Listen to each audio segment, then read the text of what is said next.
Welcome to my Life Skills channel. Tesla, the electronic vehicle company, perhaps the only one company while hiring its employees don't see the qualification certificates, but it sees the experience and expertise.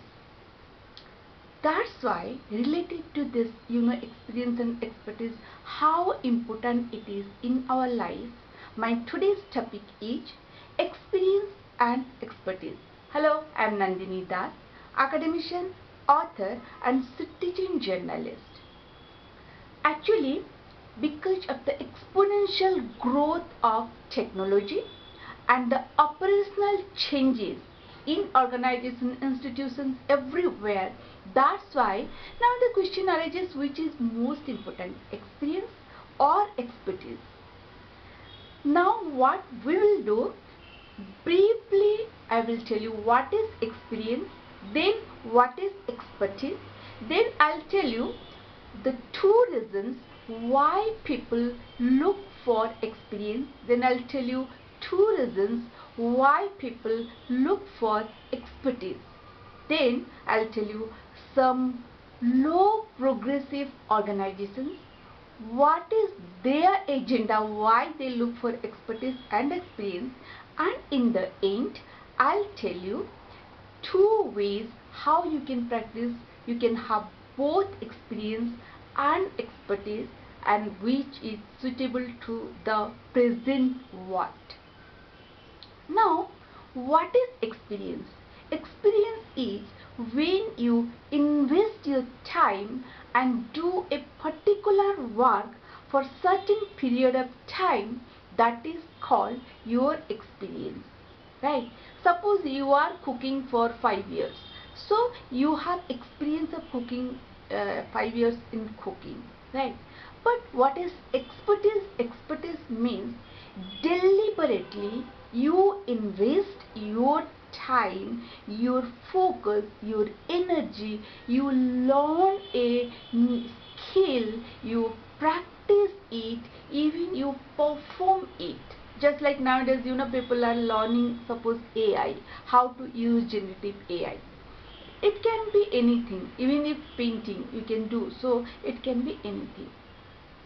Now coming to why people go for experience, I'll tell you two reasons. Number one reason is, normally when people hire, they look for experience because they don't want to invest their time and spend their money on a person to train that person to to learn what is the work.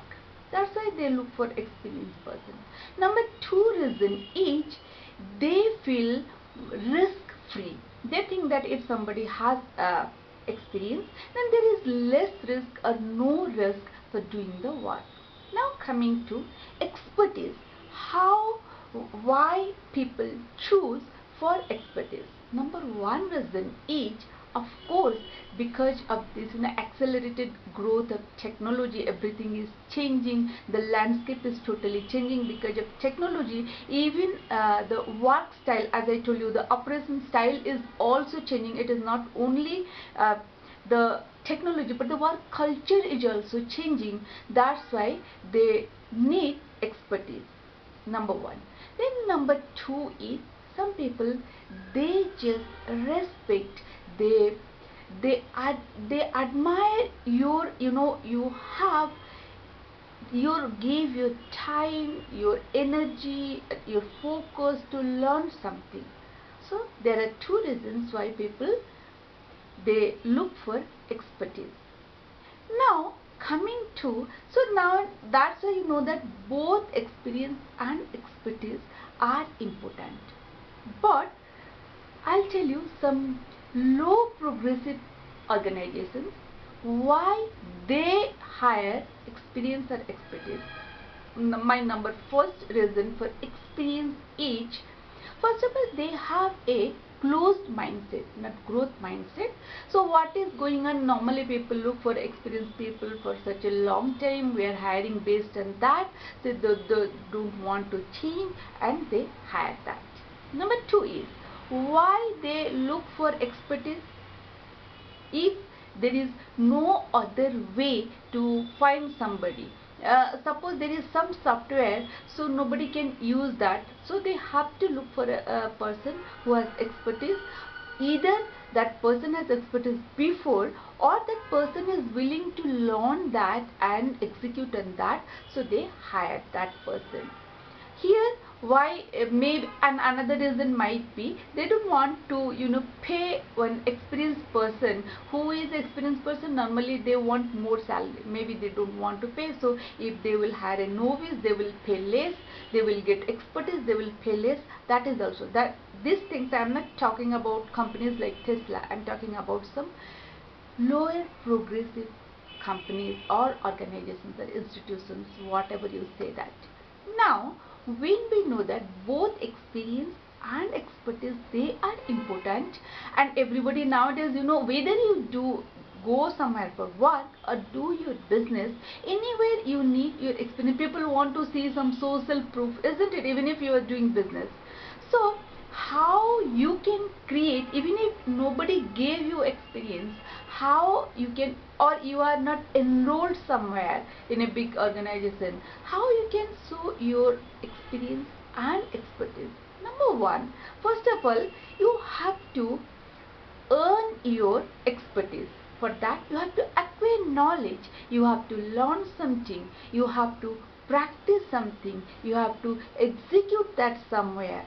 That you will know, even you yourself know that you have learned something, you have expertise in something. The degree is different, I am not talking that here. Then coming to experience, if nobody gives you a job to showcase your experience, nowadays it is becoming easier for you to showcase your experience. Take for instance, you are a photographer, you are doing new photography using AI. You didn't get anywhere a job.